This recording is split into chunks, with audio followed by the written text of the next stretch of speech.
नमस्ते भारत देख रहे हैं आप। आज देश का बजट सत्र शुरू हो रहा है।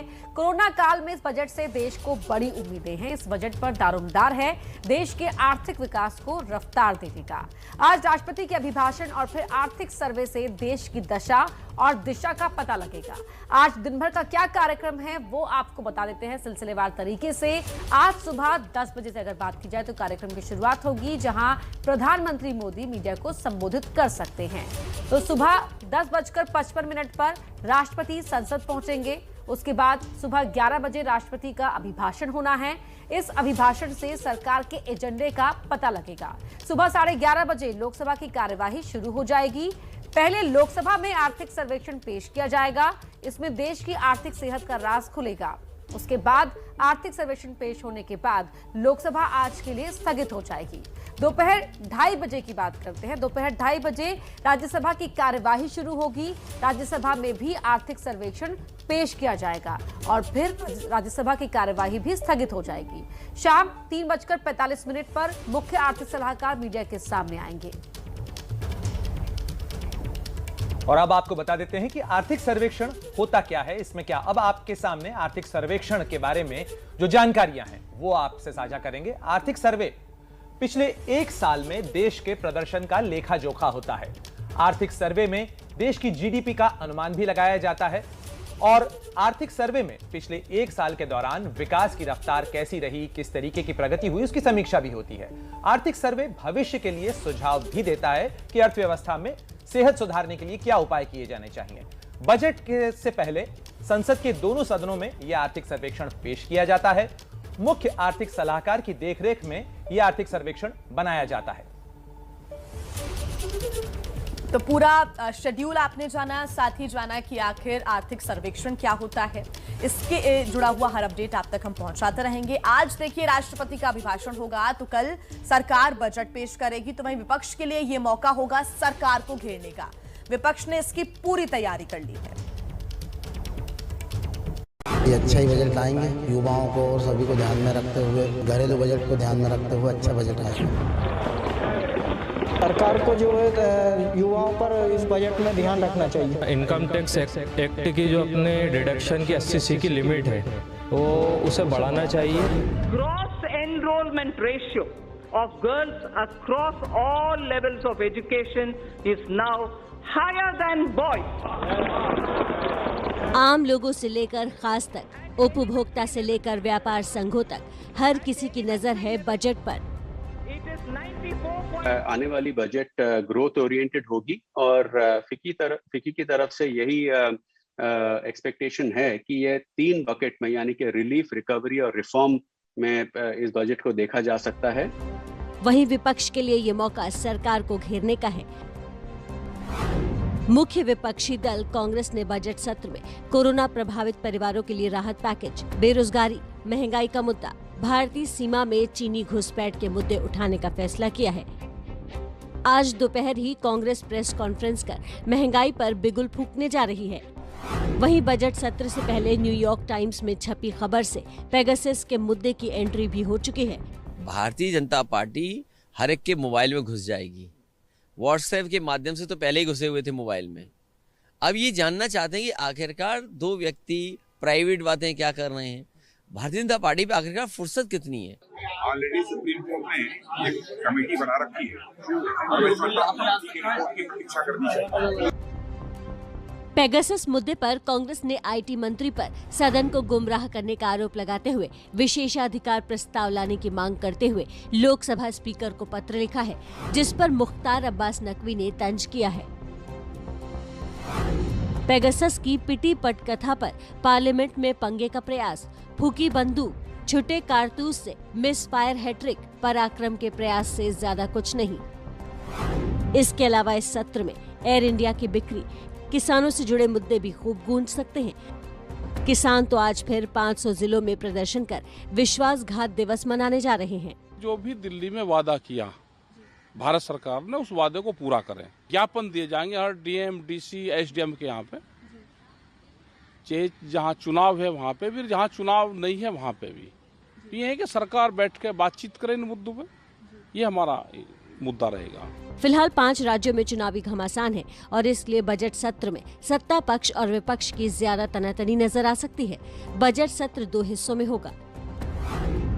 बजट सत्र का पहला चरण 31 जनवरी से 11 फरवरी तक, बजट सत्र का दूसरा चरण 14 मार्च से 8 अप्रैल तक होगा। लोकसभा की बैठक कल यानी 1 फरवरी को सुबह 11 बजे होगी। 1 फरवरी को ही देश का आम बजट पेश किया जाएगा। 2 फरवरी से लोकसभा की कार्यवाही शाम 4 बजे से 9 बजे होगी। धन्यवाद प्रस्ताव पर चर्चा के लिए 4 दिन रखे गए हैं। प्रधानमंत्री नरेंद्र मोदी 7 फरवरी को चर्चा का जवाब दे सकते हैं। 5 राज्यों में चुनाव है, इसलिए आर्थिक सेहत के साथ साथ राजनीतिक दांवपेच के लिए भी इस चर्चा पर देश की निगाहें लगी रहेंगी। वहीं चुनाव के नतीजे 10 मार्च तक आ जाएंगे, इसलिए विपक्षी पार्टियां पहले चरण में जोर लगाती नजर आ सकती हैं। इसकी झलक राष्ट्रपति के अभिभाषण से ही देखने को मिल सकती है। तो देखिए, बजट से आपका, हमारा, हम सबका ही सरोकार है, इसलिए हर अपडेट, हर खबर बजट से जुड़ी हुई आप देख पाएंगे एबीपी न्यूज पर। और अब नमस्ते भारत में खबरें विस्तार से। यूपी चुनाव में बयानों की गर्मी बढ़ती जा रही है। तमंचावादी पर सीएम योगी और अखिलेश यादव पहले ही आमने सामने हैं और अब एक बार फिर दागियों और अपराधियों के बीच सियासी जंग तेज हो गई है।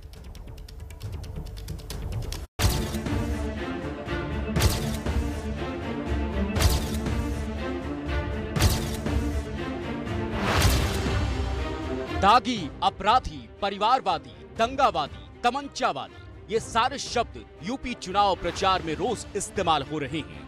अब पिछले 2 दिनों से गर्मी शब्द से माहौल गर्म हो रहा है। एक गर्मी जो अभी किराना में और मुजफ्फरनगर में कुछ जगह दिखाई दे रही है ना, ये सब शांत हो जाएगी इसके बाद। क्योंकि गर्मी कैसे शांत होगी, ये तो मैं मई और जून में भी इसको बहुत शिमला बना देता हूं। बुलंदशहर की सभा में सीएम योगी ने एक बार फिर गर्मी शांत करने वाला बयान दिया। इससे पहले ट्विटर पर भी योगी आदित्यनाथ ने ऐसी ही चेतावनी दी थी। लिखा था, कैराना से तमंचावादी पार्टी का प्रत्याशी धमकी दे रहा है, यानी गर्मी अभी शांत नहीं हुई है। 10 मार्च के बाद गर्मी शांत हो जाएगी। बुलंदशहर में अखिलेश को निशाने पर लेते हुए सीएम योगी ने कहा कि पिछली सरकारें अपराध के लिए तमंचा बनवाती थी। उनकी संवेदना तो तब जगती है जब माफियाओं पर बुलडोजर चलता है। तमंचावादी वाले हमले का जवाब अखिलेश यादव दे चुके हैं जब वो हापुड़ के प्रेस कॉन्फ्रेंस कर रहे थे। तो भारतीय जनता पार्टी के पहले मुख्यमंत्री हैं जिन पर इतने आपराधिक मुकदमे थे। डिप्टी सीएम इनके उनसे ज्यादा उन पर आपराधिक मुकदमे थे। जिन पर ऐसे मुकदमे होंगे वो तमंचेबाज होंगे कि जिन पर एक भी मुकदमा नहीं होगा वो तमंचेबाज होंगे। लेकिन बीजेपी अखिलेश को घेरने के लिए तमंचावादी शब्द का इस्तेमाल बार बार इसलिए कर रही है ताकि चुनाव प्रचार में समाजवादियों को गुंडों और दागियों की पार्टी साबित किया जाए। अखिलेश को घेरने के लिए यूपी में बीजेपी की पूरी फौज उतरी है। लखनऊ से लेकर दिल्ली तक के नेता प्रचार के मैदान में हैं। अब तो अखिलेश के परिवार वालों को भी बीजेपी ने अखिलेश के खिलाफ उतार दिया है। 2022 का चुनाव हमें जीतना है और 2022 में फिर से कमल खिलने जा रहा है। मुझे बस इतनी बात पता है कि यूपी में काशी है, मथुरा है और जहाँ काशी के बाबा हैं और हमारे महाराज जी हैं, वहाँ पे और कुछ नहीं, काबा तो हो ही नहीं सकता। तमंचावादी से लेकर दागी उम्मीदवारों तक के आरोप पर एबीपी न्यूज ने अखिलेश यादव से सीधी बातचीत की। उनका जवाब सुनिए। ये तुकबंदी से सरकार नहीं बनेगी। ये जो कहीं न कहीं से तुकबंदी की जा रही है, तुकबंदी नहीं, यहाँ चाहिए असली काम। और जनता चाह रही है कि डबल इंजन की सरकार की उपलब्धि क्या है। डबल इंजन की सरकार की उपलब्धि तमंचा नहीं हो सकती। जो लिस्ट आई है भारतीय जनता पार्टी की, उसमें 99 लोग ऐसे हैं जिनके ऊपर आपराधिक मुकदमे हैं। तो अब इन्हें केवल एक और लाना, सेंचुरी लग जाएगी इनकी। तो कम से कम भारतीय जनता पार्टी जो दूसरों पे सवाल करती है, कम से कम अपने को आईने में तो देखें कि आखिरकार वो कैसी सूची बना रहे हैं। और अब बात मैनपुरी की, जहां तीसरे चरण में 20 फरवरी को होना है मतदान और इसी तारीख को करहल में भी चुनाव है, जहां से अखिलेश यादव आज नामांकन भरने जा रहे हैं। लेकिन नामांकन के लिए आखिरी मोहलत बस मंगलवार यानी कि कल तक की है। लेकिन अखिलेश के खिलाफ बीजेपी के उम्मीदवार ने नाम का पता अब तक नहीं चला है।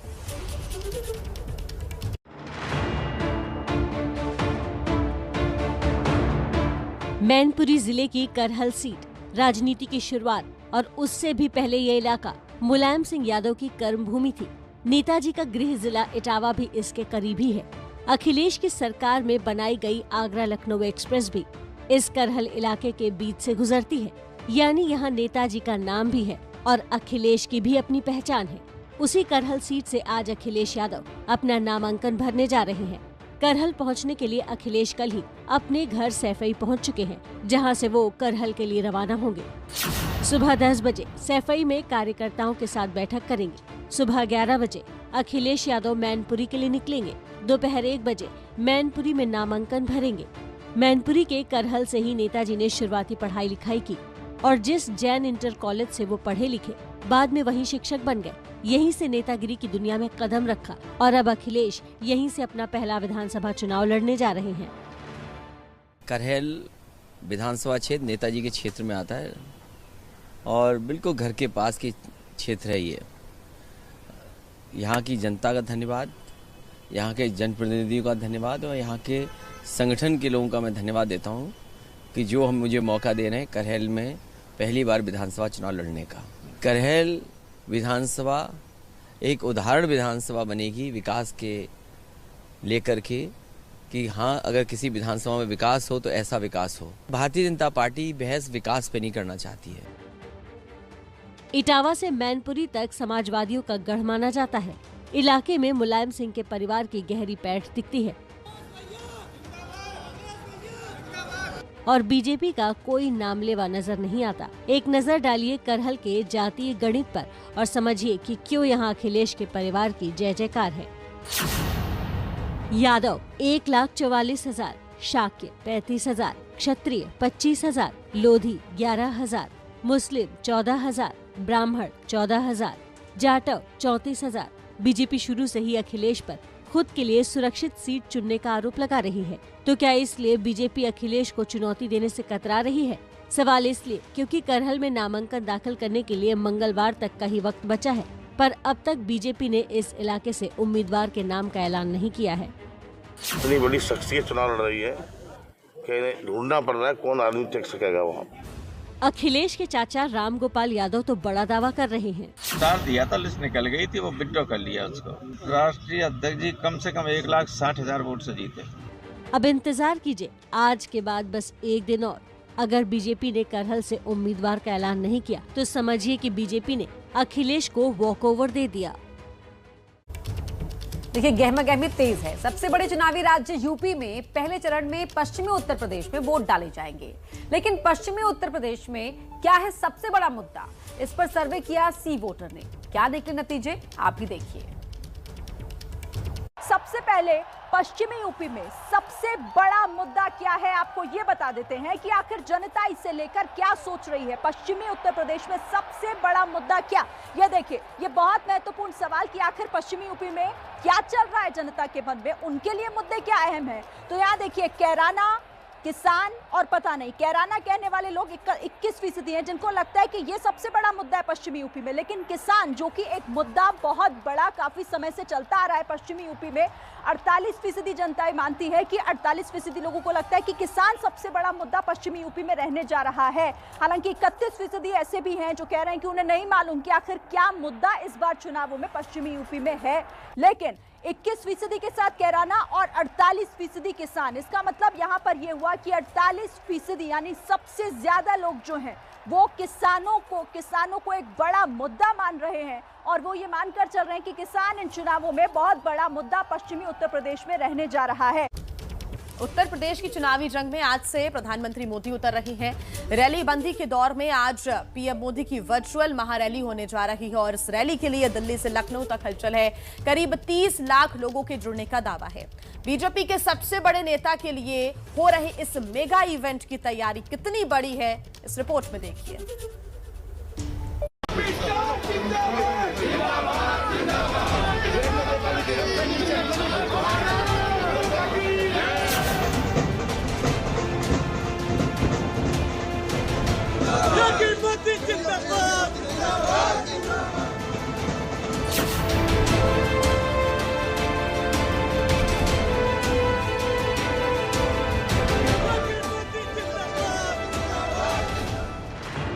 डोर टू डोर कैंपेन, गलियों में, सड़कों पर छोटी छोटी सभाओं के बाद अब सबसे बड़ी वर्चुअल रैली की बारी है।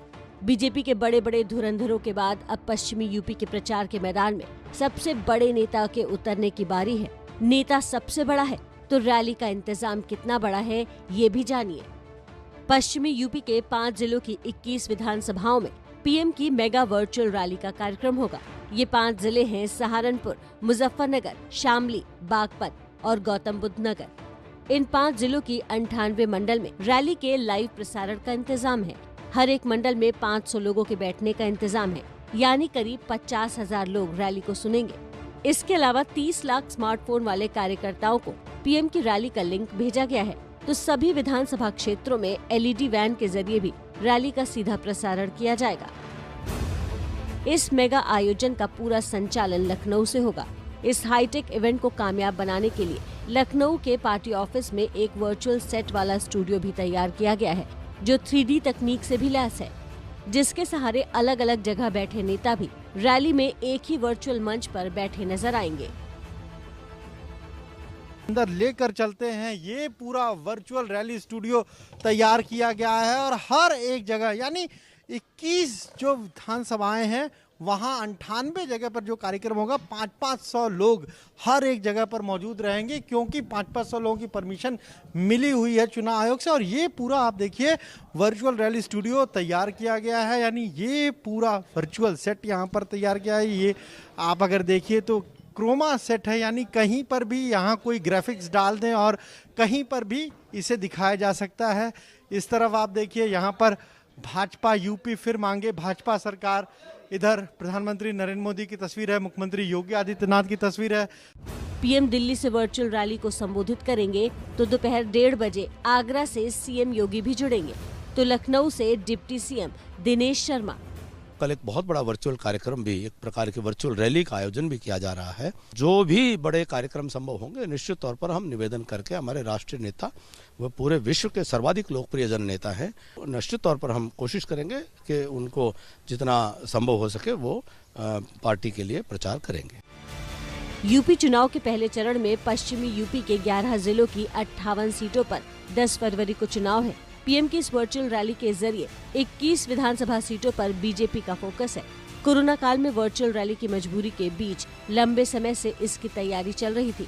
पार्टी ने अपनी सोशल मीडिया टीम और IT टीम को भी और मजबूत किया है। अंतिम चरण के चुनाव तक ऐसी 100 से ज्यादा रैलियों की योजना बनाई गई है।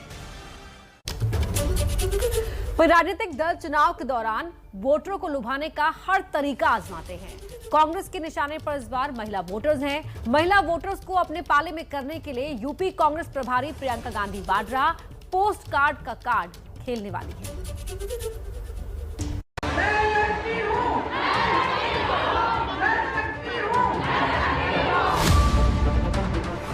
पहले लड़की हूँ लड़ सकती हूँ का नारा, फिर 40% महिलाओं को टिकट का वादा और अब प्रियंका गांधी की लेटर पॉलिटिक्स।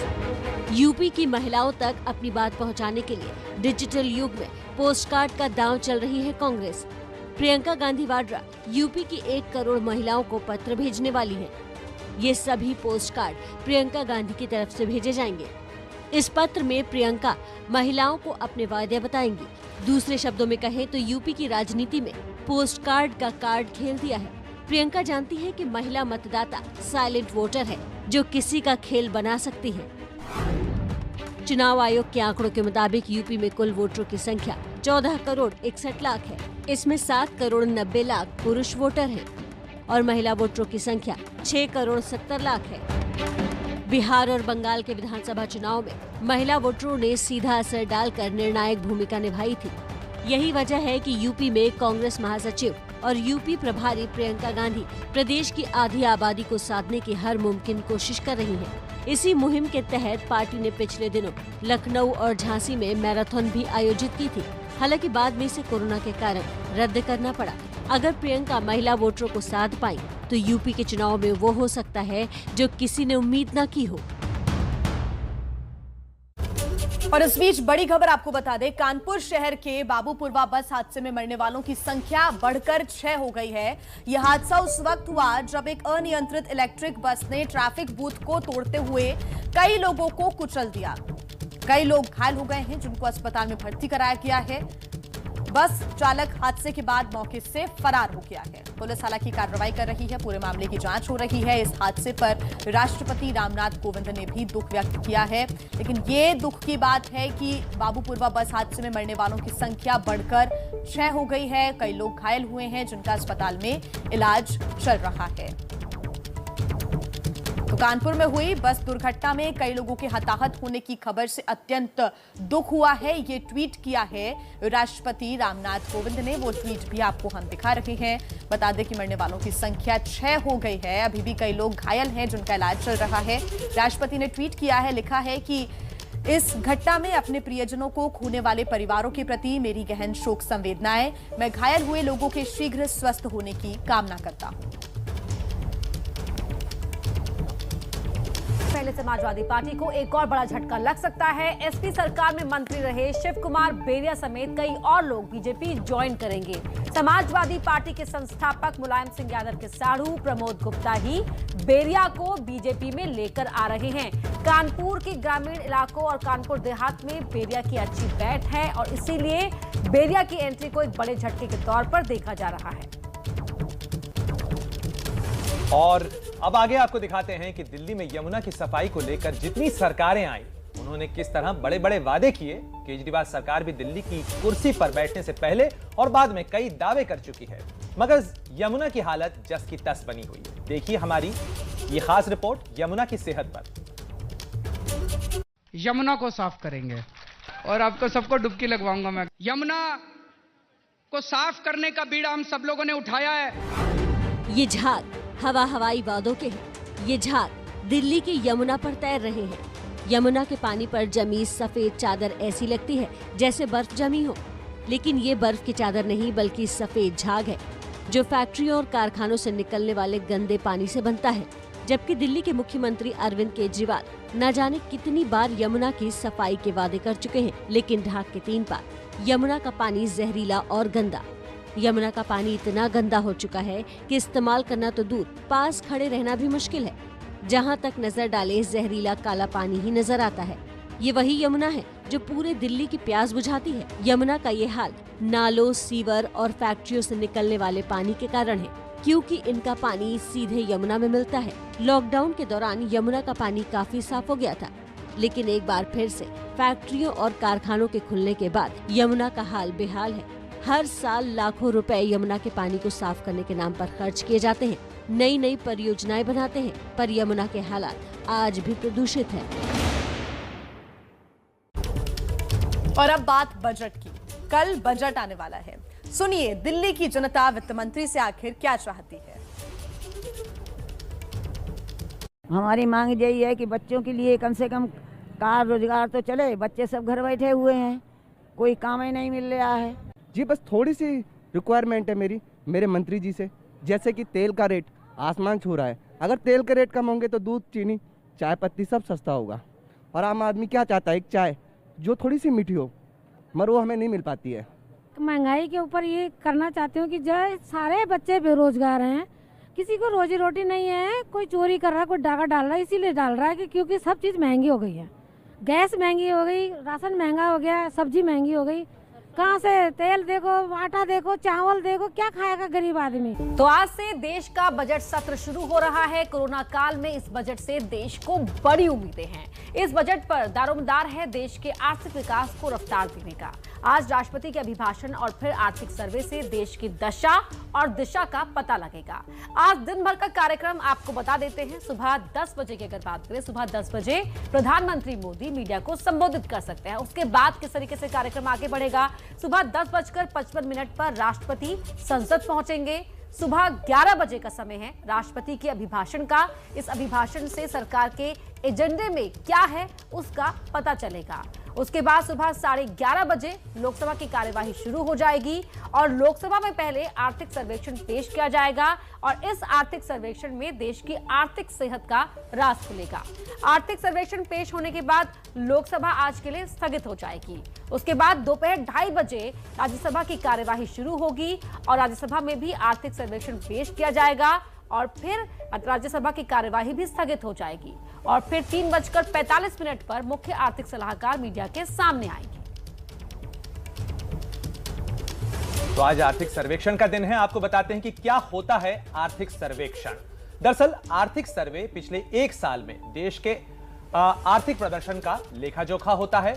आर्थिक सर्वे में देश की जीडीपी का अनुमान भी लगाया जाता है कि विकास की रफ्तार कैसे रहने वाली है। आर्थिक सर्वे में पिछले 1 साल के दौरान विकास की समीक्षा की जाती है। आर्थिक सर्वे भविष्य के लिए सुझाव भी देता है कि किस तरीके से अर्थव्यवस्था में सुधार किए जाने चाहिए। बजट से पहले संसद के दोनों सदनों में आर्थिक सर्वेक्षण पेश होता है। मुख्य आर्थिक सलाहकार की देखरेख में यह आर्थिक सर्वेक्षण तैयार किया जाता है।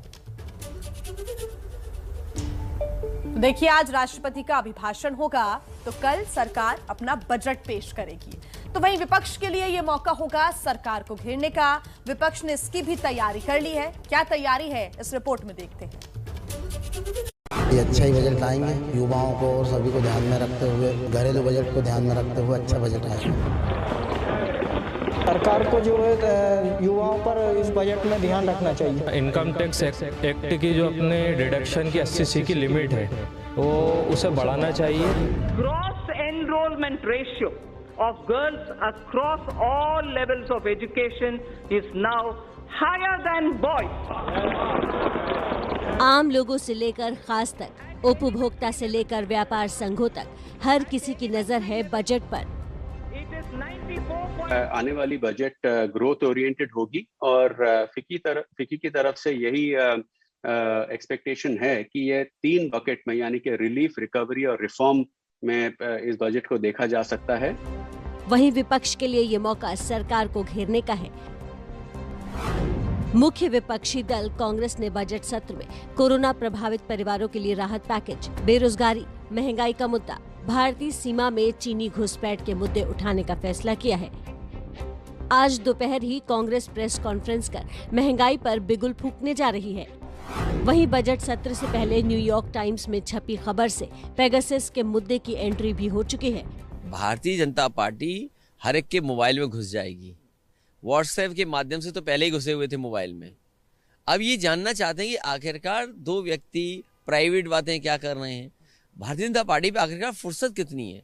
ऑलरेडी सुप्रीम कोर्ट ने एक कमेटी बना रखी है और इस रिपोर्ट की प्रतीक्षा करनी चाहिए। पेगासस मुद्दे पर कांग्रेस ने आईटी मंत्री पर सदन को गुमराह करने का आरोप लगाते हुए विशेषाधिकार प्रस्ताव लाने की मांग करते हुए लोकसभा स्पीकर को पत्र लिखा है, जिस पर मुख्तार अब्बास नकवी ने तंज किया है। पेगासस की पिटी पटकथा पर पार्लियामेंट में पंगे का प्रयास, फूकी बंदूक, छुटे कारतूस से मिस फायर हैट्रिक, पराक्रम के प्रयास से ज्यादा कुछ नहीं। इसके अलावा इस सत्र में एयर इंडिया की बिक्री, किसानों से जुड़े मुद्दे भी खूब गूंज सकते हैं। किसान तो आज फिर 500 जिलों में प्रदर्शन कर विश्वासघात दिवस मनाने जा रहे हैं। जो भी दिल्ली में वादा किया भारत सरकार ने, उस वादे को पूरा करें। ज्ञापन दिए जाएंगे हर डीएम, डीसी, एसडीएम के यहाँ पे, चाहे जहाँ चुनाव है वहाँ पे भी, जहाँ चुनाव नहीं है वहाँ पे भी। ये है कि सरकार बैठ के बातचीत करे इन मुद्दों पे, ये हमारा मुद्दा रहेगा। फिलहाल 5 राज्यों में चुनावी घमासान है और इसलिए बजट सत्र में सत्ता पक्ष और विपक्ष की ज्यादा तनातनी नजर आ सकती है। बजट सत्र 2 हिस्सों में होगा। बजट सत्र का पहला चरण 31 जनवरी से 11 फरवरी तक, बजट सत्र का दूसरा चरण 14 मार्च से 8 अप्रैल तक होगा। लोकसभा की बैठक कल यानी 1 फरवरी को सुबह 11 बजे होगी। 1 फरवरी को ही देश का आम बजट पेश किया जाएगा। 2 फरवरी से लोकसभा की कार्यवाही शाम 4 बजे से 9 बजे होगी। धन्यवाद प्रस्ताव पर चर्चा के लिए 4 दिन रखे गए हैं। प्रधानमंत्री नरेंद्र मोदी 7 फरवरी को चर्चा का जवाब दे सकते हैं। 5 राज्यों में चुनाव है, इसलिए आर्थिक सेहत के साथ साथ राजनीतिक दांवपेच के लिए भी इस चर्चा पर देश की निगाहें लगी रहेंगी। वहीं चुनाव के नतीजे 10 मार्च तक आ जाएंगे, इसलिए विपक्षी पार्टियां पहले चरण में जोर लगाती नजर आ सकती हैं। इसकी झलक राष्ट्रपति के अभिभाषण से ही देखने को मिल सकती है। देखिए, बजट के साथ साथ चुनावी राज्य की गहमा गहमी पर भी एबीपी न्यूज की नजर लगातार बनी हुई है। बात पंजाब की करें तो आज सियासत का सुपर सोमवार है। आज कई बड़े नेता नॉमिनेशन फाइल करने वाले हैं। मौजूदा मुख्यमंत्री, 2 पूर्व सीएम, 1 पूर्व डिप्टी सीएम आज नामांकन दाखिल करेंगे। तो पूर्व सीएम कैप्टन अमरिंदर सिंह पटियाला शहर से अपना नॉमिनेशन पेपर फाइल करेंगे और साथ ही पूर्व सीएम प्रकाश सिंह बादल भी लंबी से अपना नामांकन पर्चा आज दाखिल करेंगे। तो ये बात हो गई 2 पूर्व सीएम की। इसके साथ ही पूर्व डिप्टी सीएम की अगर बात करें तो पूर्व डिप्टी सीएम सुखबीर सिंह बादल जलालाबाद से नामांकन भरेंगे। और अगर हम बात करें सिटिंग सीएम की, मौजूदा सीएम चरणजीत सिंह चन्नी की, तो वो बरनाला के भदौड़ से नामांकन दाखिल करेंगे। चन्नी चमकौर सीट से भी चुनाव लड़ रहे हैं। 2 सीटों से चुनाव लड़ने के सियासी मायने भी निकाले जा रहे हैं, तो सियासत भी गर्मा गई है। वही हुआ जिसका अनुमान था।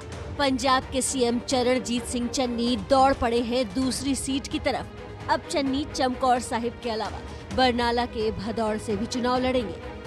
टिकट के ऐलान के बाद ही चन्नी ने भदौड़ की जनता से वीडियो कॉल किया।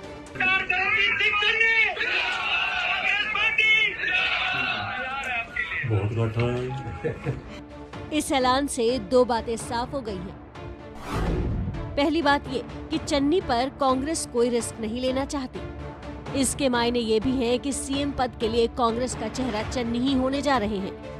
दूसरी बात ये कि मालवा इलाके में कांग्रेस को मजबूत करने की रणनीति बनाई गई है।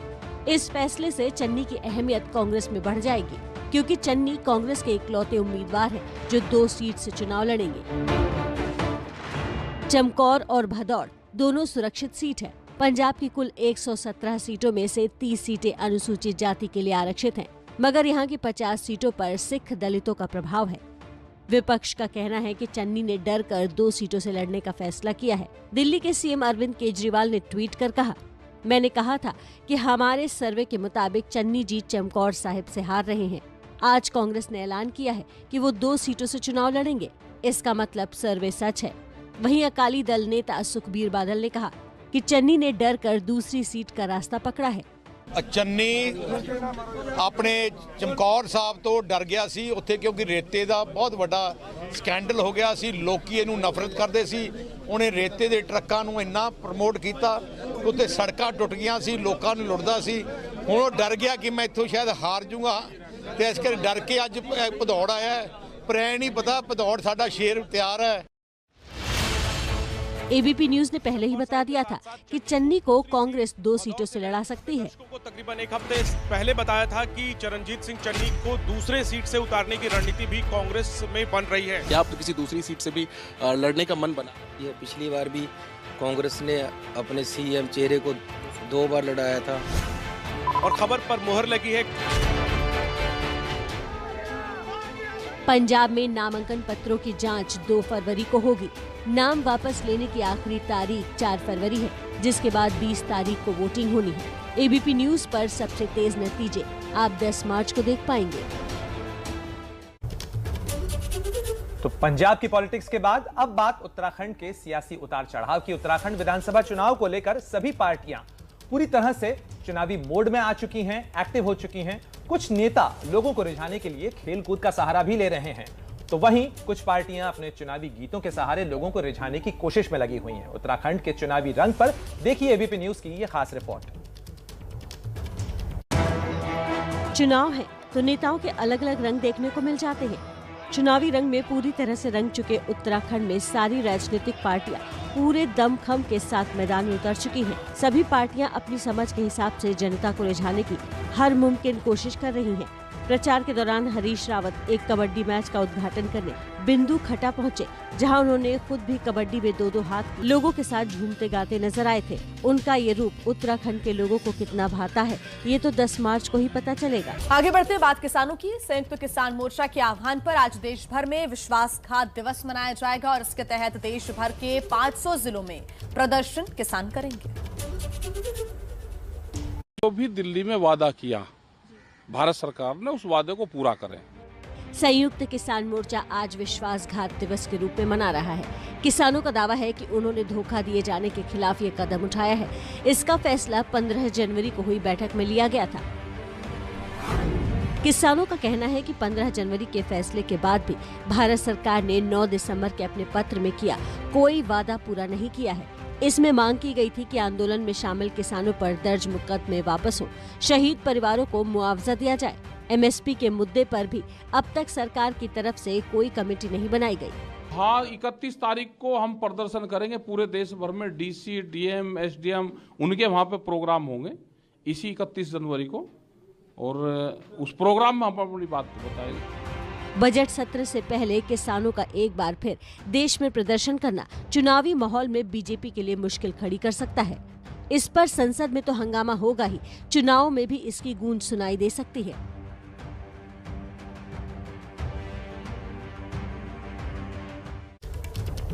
तो देखिए, एक मुहावरा है, कुल्हाड़ी पर पैर मारना। कुछ ऐसा ही नीतीश सरकार के साथ भी नजर आ रहा है।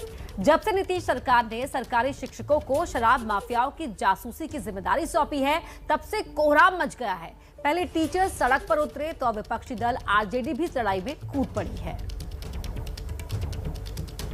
नीतीश कुमार हाय हाय हाय हाय, शिक्षा मंत्री हाय हाय हाय हाय हाय।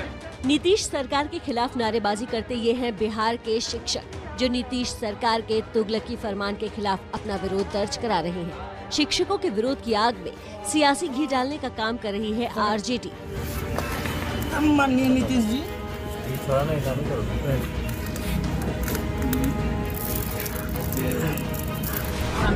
ऐसे हाथ कीजिए। ये है आरजेडी के नेता केदार प्रसाद यादव, जो नीतीश जी को सद्बुद्धि दिलाने के लिए हवन करवा रहे हैं। अच्छा पुना तो गंगा विष्णु हरिदे पर छिटिए, सूर्य कोटि समप्रभा त्रिलोकम देवः सर्वकार्य सर्वदा सर्वमंगल मांगल्य शिवे सर्वार्थ साधिके। हवन के बहाने सीएम नीतीश कुमार की तस्वीरों को भी हवन कुंड में जलाया जा रहा है। माननीय नीतीश जी, कि एक तरफ आप कह रहे हैं कि शिक्षक को पढ़ाने में लगाए हुए हैं, दूसरे तरफ आप शिक्षक को कह रहे हैं कि दारू पकड़ो। तो भाई एक तरफ वो क्या करिएगा, शिक्षक को पिटवाने का व्यवस्था कर रहे हैं। जो काम प्रशासन का काम है, ये काम वो काम शिक्षक कहाँ से करेगा। हमने आपको शनिवार को अपनी रिपोर्ट में दिखाया था कि कैसे बिहार के शिक्षक इस तुगलकी फरमान के विरोध में आ गए हैं।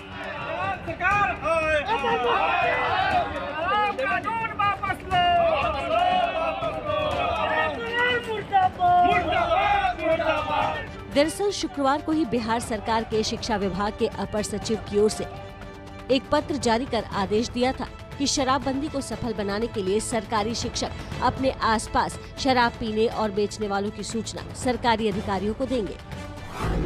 इसके लिए फोन नंबर भी जारी किए गए, जिसमें 2 मोबाइल नंबर थे और 2 टोल नंबर भी। इन नंबरों पर जानकारी देने वाले शिक्षकों की पहचान गुप्त रखी जाएगी, ये भरोसा भी दिया गया। हालांकि नीतीश सरकार के मंत्री भी नए फरमान का विरोध कर रहे हैं। दरअसल बिहार में शराबबंदी पर आए दिन जहरीली शराब से मौत हो रही है, जिसके चलते नीतीश सरकार की नीति और नियत पर लगातार सवाल उठ रहे हैं। तो सियासत जो न कराए सो कम है। योगी आदित्यनाथ और अखिलेश में बार पलटवार का सिलसिला जारी है। ऐसे में विवादित शायर मुनव्वर राणा ने भी बहती गंगा में एक बयान दाखिल किया। उन्होंने योगी आदित्यनाथ की सत्ता में वापसी पर पलायन की धमकी दे डाली है और इसी पर व्यंग किया है कार्टूनिस्ट इरफान ने।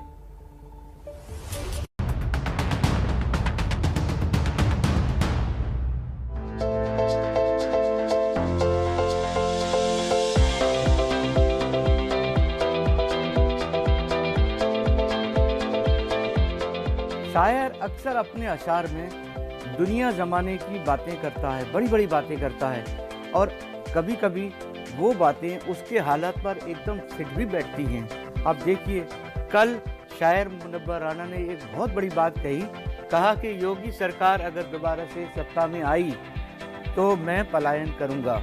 इस पर मुझे उनका एक बहुत अच्छा शेर याद आ गया कि जिंदगी तू कब तक दर दर भटकाएगी हमें, टूटा फूटा ही सही घरबार होना चाहिए। अब इसमें मैंने एक करेक्शन किया जो उन पर ही फिट बैठता है कि जिंदगी की जगह किया सियासत, सियासत तू कब तक दर दर भटकाएगी हमें, टूटा फूटा ही सही घरबार होना चाहिए। तो आज हम भी शायर हो गए।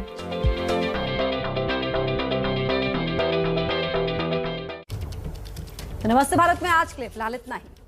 कल सुबह एक बार फिर होगी आपसे मुलाकात।